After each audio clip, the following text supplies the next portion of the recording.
এখন আমি হয়ে গেছি দালাল, আমি উমুক, আমি তুমুক, আমি সুমুক। তো আমি অনেক ধন্যবাদ জানাতে চাই দেশ টিভির সাংবাদিক ফখরুল ইসলাম সাহেবকে, তিনি সত্যতা উন্মোচন করেছেন।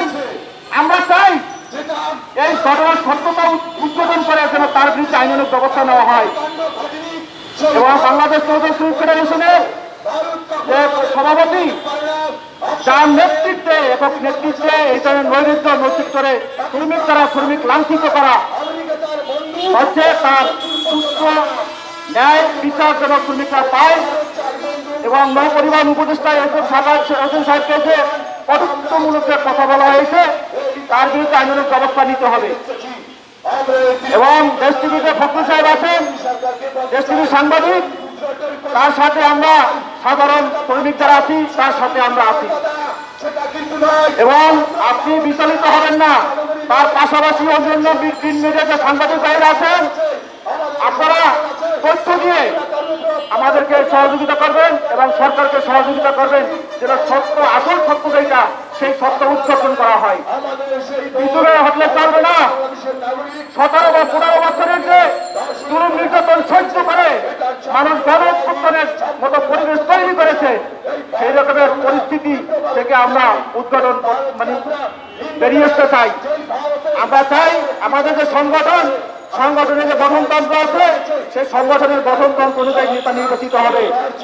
এবং আল বাখেরা জাহাজের 7 জন নাবিককে নির্মমভাবে হত্যা করা হয়েছে, যেটা সারা বিশ্বব্যাপী এটা আলোচিত একটা ঘটনা, দুঃখজনক একটা ঘটনা।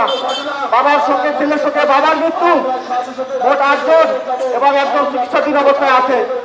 8 জন মৃত্যুবরণ করেছে, মেরে ফেলা হয়েছে তাদেরকে। আমরা সেই বিচার এখন পর্যন্ত পাইনি। এবং পাশাপাশি রহিম মাস্টারকে লাঞ্ছিত করা হয়েছে এবং আমাদের এক মাস্টার সাহেব ওনাকে চাকরিচ্যুত করা হয়েছে, জোরপূর্বক জাহাজ থেকে নামিয়ে দেওয়া হয়েছে।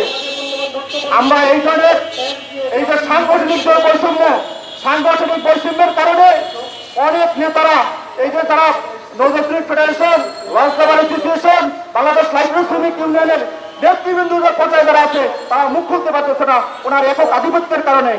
আমি বলবো আমরা সুস্থ সুন্দর একটা সংগঠন চাই, সুস্থ সুন্দর একটা নৌপথ চাই, সুস্থ সুন্দর একটা সুগঠিত একটা আমাদের কমিটি আছে, সেই কমিটি আমরা চাই। অবশ্যই সেটা আমাদের যে সংগঠনের গঠনতন্ত্র আছে সেই গঠনতন্ত্র অনুযায়ী নেতা নির্বাচিত হবে। এবং আওয়ামী লীগের শাসন আমলে সবুজ শিকদার অবশ্যই আপনারা ছিলেন, তারও অনেক জুলুম নির্যাতন আমরা সহ্য করেছি এবং তারই নেতৃত্বে এই নারায়ণগঞ্জে একটা হত্যাকাণ্ড সংঘটিত হয়েছে।